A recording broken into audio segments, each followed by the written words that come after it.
नहीं, महायुति के पक्ष में मतलब जनता ने इतना भरभरून, इतना बड़ा ज्यादा वोट दिया और मतलब हमें 200 के ऊपर मतलब सीटें मिल रही है, तो ये हमारे लिए बहुत बड़ी जीत है।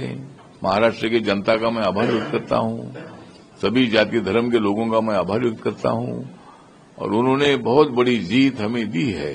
और उसका कारण ये है कि नरेंद्र मोदी जी की विकास की भूमिका, नरेंद्र मोदी जी के सबका साथ सबका विकास की भूमिका और महाराष्ट्र सरकार ने 2.5 सालों में लिए हुए निर्णय, और उसमें अनेक निर्णय तो अच्छे थे ही थे, लेकिन लाडली बहना का निर्णय बहुत ही क्रांतिकारक था।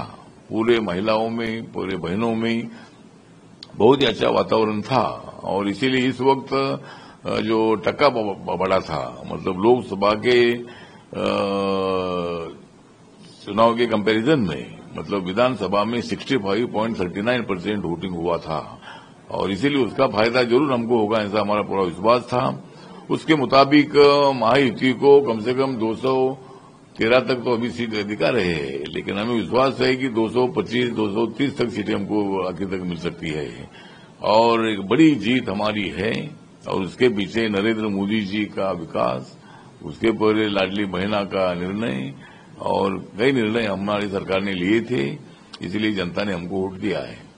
मुझे लगता है कि जब हमको विजय मिलती है तब गड़बड़ी होती है। जब इनकी लोकसभा में 31 सीटें आई तब गड़बड़ी नहीं थी, अभी झारखंड में उनकी सरकार आ गई तो वहां गड़बड़ी नहीं थी, और जब उनकी इतनी सीटें आई थी तो हमने नहीं बोला था कि इसमें क्या गड़बड़ी है।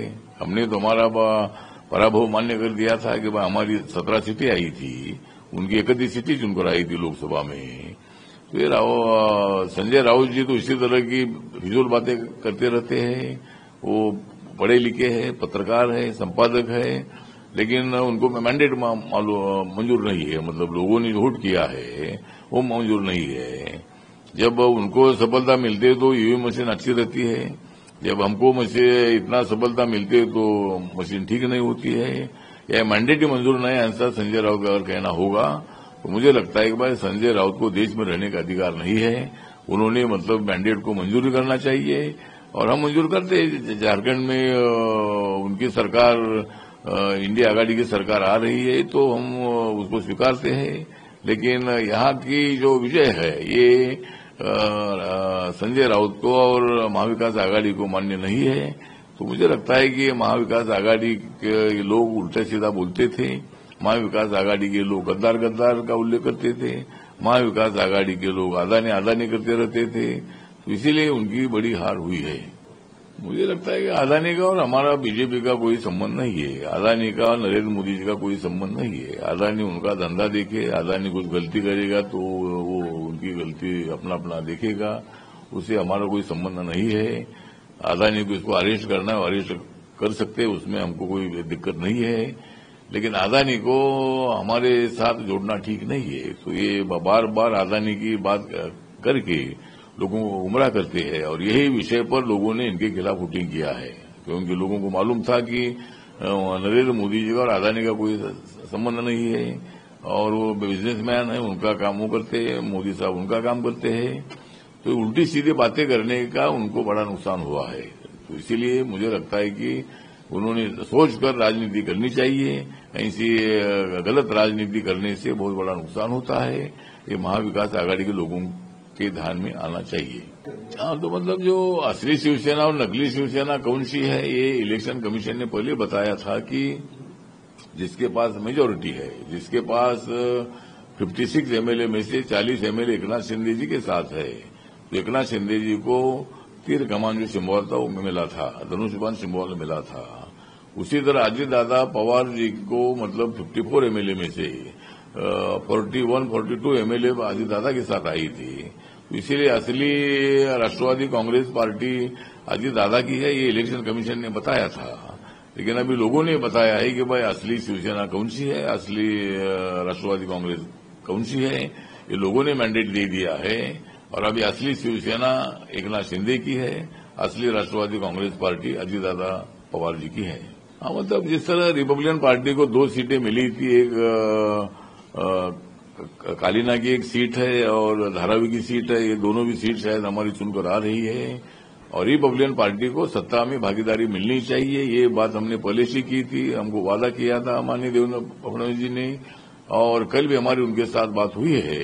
तो रिपब्लिकन पार्टी ऑफ इंडिया को एक मंत्री पद मिलना ही है और एक एमएलसी भी देने का वादा हुआ है, और सत्ता में भागीदारी जो महामंडल है, बाकी की और भी सत्ता की भागीदारी है, आने वाले कारपोरेशन के चुनाव है, जिला पंचायत के चुनाव है, उसमें भी आरपीआई को भागीदारी देने का वादा हुआ है। तो इसीलिए कल के मंत्रिमंडल में रिपब्लिकन पार्टी ऑफ इंडिया का मंत्री रहेगा और सत्ता की भागीदारी में आरपीआई भी रहेगी।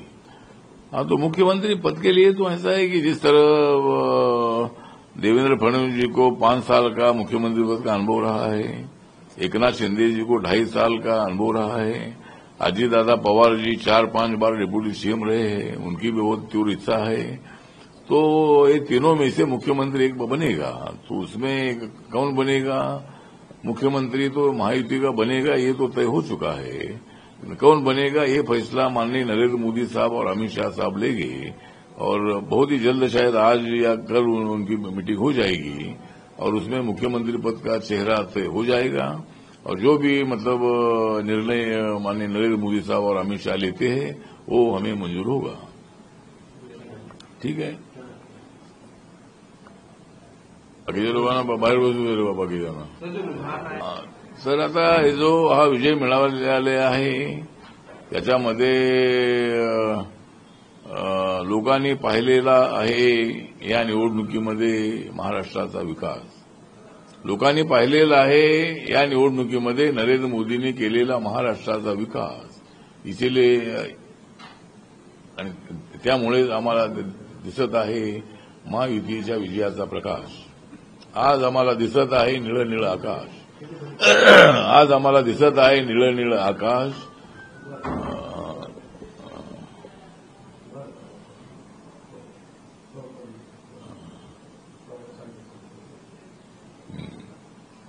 आज आम्हाला दिसत आहे निळं निळं आकाश आणि महाविकास आघाडी झालेली आहे भकास। तर अशा पद्धतीनं मला पूर्णपणे विश्वास आहे की महाराष्ट्राच्या जनतेचे मी आभार व्यक्त करतो। लाडली बहिणा योजनेचा आम्हाला फार फायदा झालेला आहे। त्याचबरोबर नरेंद्र मोदींनी महाराष्ट्राचा जो केलेला विकास आहे, मुंबईचा केलेला जो विकास आहे, 10 वर्षामध्ये जवळजवळ 10 लाख कोटीपेक्षा जास्त पैसे महाराष्ट्राच्या डेव्हलपमेंटला मिळालेले आहेत। नरेंद्र मोदीजींनी गरीब आहे, युवा आहे, महिला आहे, किसान आहे, दलित आहे, आदिवासी आहे, ओबीसी आहे, मराठा आहे, या सर्वांच्यासाठीच काम केलेलं आहे आणि त्यामुळं महाराष्ट्रातल्या जनतेने भरभरून आम्हाला पाठिंबा दिलेला आहे। एक तर महाविकास आघाडीच्या नेत्यांनी चुकीच्या पद्धतीनं मांडणी केलेली होती, माननीय नरेंद्र मोदीजींना बदनाम करण्याचा प्रयत्न केला होता, एकनाथ शिंदे यांना गद्दार गद्दार म्हणून सातत्याने त्यांचा उल्लेख करण्यात आला होता आणि त्याचा इफेक्ट जो आहे, आणि संजय राऊत सारखे जे नेते होते ते नेते सातत्यानं चुकीच्या पद्धतीनं बोलत होते आणि त्यामुळे लोकांनी ठरवलं की या महाविकास आघाडीला धडा शिकवणं अत्यंत आवश्यक आहे आणि त्यामुळे महाविकास आघाडीला एक मोठा धडा शिकवण्यात आलेला आहे आणि महायुतीला प्रचंड मताने विजयी केलेला आहे। आमची अपेक्षा होती की आमच्या जागा 170 पर्यंत येतील, पण त्यापेक्षाही 60, 70, 80 जागा जास्त आमच्या येत आहे। त्यामुळे मॅन्डेट जे आहे ते पूर्णपणे आमच्या बाजूने मॅन्डेट आहे आणि महायुतीचं सरकार 1-2 दिवसामध्ये स्थापन होईल आणि महायुतीचा मुख्यमंत्री त्या ठिकाणी होणार आहे। मला वाटतं की संजय राऊत आणि काँग्रेसचे आणि महाविकास आघाडीच्या नेत्यांना दुसरा काही धंदा नाही आहे, त्यांना फक्त आरोप करण्याचा त्यांचा धंदा आहे। त्यामुळे आता इथला मतदार राहिला नाही अंधा, इथला मतदार आता राहिला नाही अंधा आणि महाविकास आघाडीचा हाच आहे धंदा। त्यामुळे त्यांचा हाच धंदा असल्यामुळं लोकांनी त्यांना चेक दिलेला आहे, लोकांनी त्यांना शिकवलेलं आहे की राजकारणामध्ये कसं बोललं पाहिजे। अशा पद्धतीचं उलटसुलट बोलून तुम्हाला मतं मिळणार नाही ते लोकांनी दाखवून दिलेलं आहे। आणि संजय राऊत म्हणतात की आम्हाला मॅन्डेट मान्य नाही, तुम्हाला मॅन्डेट मान्य नाही म्हणजे तुमचा लोकसभेमध्ये तुमच्या 31 जागा निवडून आल्या, आमच्या 17 जागा निवडून आल्या, तेवढ्याला आम्ही असं म्हणालो नाही बाबा ते मशीन बिघडलं होतं, तेवढ्याला आम्ही काय म्हणालो नाही, काहीतरी गडबडी झालेली आहे, आम्ही आमचा पराभव आम्ही ते स्वीकारतो। तसा पराभव लोकशाहीमध्ये स्वीकारणं हीच खरी लोकशाही आहे आणि संजय राऊत यांना लोकशाही मान्य नसेल, संजय राऊत यांना जर बाबासाहेबांचं संविधान मान्य नसेल, 1 मॅन 1 व्होट 1 व्हॅल्यू ही हा सिद्धांत त्यांना मान्य नसेल, तर आणि ते हे मॅन्डेटच नाही असं जर ते म्हणत असतील तर संजय राऊत यांना या देशात राहण्याचा अधिकार नाही. संजय राऊत चांगले माझे मित्र आहेत. संजय राऊत संपादक आहेत सामनाचे. ते अत्यंत चांगले लेखक आहेत आणि अशा माणसाने आता एवढा रिझल्ट आल्यानंतरही आम्हाला हा मॅन्डेटचं मान्य नाही असं म्हणणं अत्यंत अयोग्य आहे. त्यामुळं या अशा पद्धतीच्या त्यांच्या वक्तव्यामुळेच त्यांचं मोठं नुकसान झालेलं आहे आणि लोकांनी आता हे दाखवलेलं आहे की असली शिवसेना कोणती आणि असली राष्ट्रवादी कोणती. एक तर गद्दार गद्दार म्हणून सातत्यानं एकनाथ शिंदेचा उद्धार केला. रोज संजय राऊत, आदित्य ठाकरे आणि उद्धव ठाकरे गद्दार गद्दार यांना गाडणार आहे, यांना पाडणार आहे. आता कोण गाडलं गेलेलं आहे ते आपण पाहिलेलं आहे, कोण पडलेलं आहे आपण ते पाहिलेलं आहे. त्यामुळे अशा पद्धतीनं जळजळीत भाषण करून अजिबात काही उपयोग नाही. एक तर माननीय उद्धव ठाकरे यांनी अगोदर गद्दारी केली होती आणि ते जर तिकडे गेले नसते काँग्रेस राष्ट्रवादी बरोबर तर ही सगळी वेळ आली नसती. उद्धव ठाकरे साहेब आमच्यासोबत राहिले असते. ते आमचे आदरणीय नेते आहेत, आमचे मित्र आहेत. त्यामुळं त्यांनीच अगोदर गद्दारी करून ते तिकडे गेले होते. तर हे सगळं लोकांनी अभ्यास केला आणि लोकांनी जे मॅन्डेट आहे ते मॅन्डेट आमच्या बाजूने दिलेलं आहे. तेवढं मॅन्डेट दिलेलं आहे की एवढ्या जागा आम्हाला मिळालेल्या आहेत. त्यामुळे अनेक ठिकाणी महाविकास आघाडीचा प्रचंड असा मोठा पराभव झालेला आहे. त्यामुळं मला असं वाटतं की मॅन्डेट मान्य करणं अत्यंत आवश्यक आहे आणि आम्हाला जो मॅन्डेट मिळालेला आहे त्याबद्दल मी महाराष्ट्राच्या जनतेचा आभार व्यक्त करतो आणि महाराष्ट्रातल्या जनतेने आम्हाला भरभरून पाठिंबा दिलेला आहे. लाडक्या बहिणीने आम्हाला पाठिंबा दिलेला आहे आणि या निवडणुकीमध्ये मी एक सांगतो की विदर्भ, मराठवाडा, पश्चिम महाराष्ट्र, मुंबई, उत्तर महाराष्ट्र, कोकण या सगळ्या ठिकाणी आमची जी बौद्ध मतं, आंबेडकरी मतं होती, दलित मतं होती, ही मतं मोठ्या प्रमाणामध्ये महायुतीला मिळालेली आहेत. मागच्या निवडणुकीमध्ये राहुल गांधींनी संविधान दाखवून त्यांनी लोकांमध्ये गैरसमज केला होता आणि आमच्या लोकांच्या मनामध्ये एक संभ्रम निर्माण झाला होता की बाबासाहेबांचं संविधान बदलणार आहेत अशा पद्धतीचा अफवा बसवण्यात आल्या आणि त्याचा निगेटिव्ह इम्पॅक्ट जो आहे तो मागच्या निवडणुकीमध्ये झाला होता लोकसभेच्या 24च्या.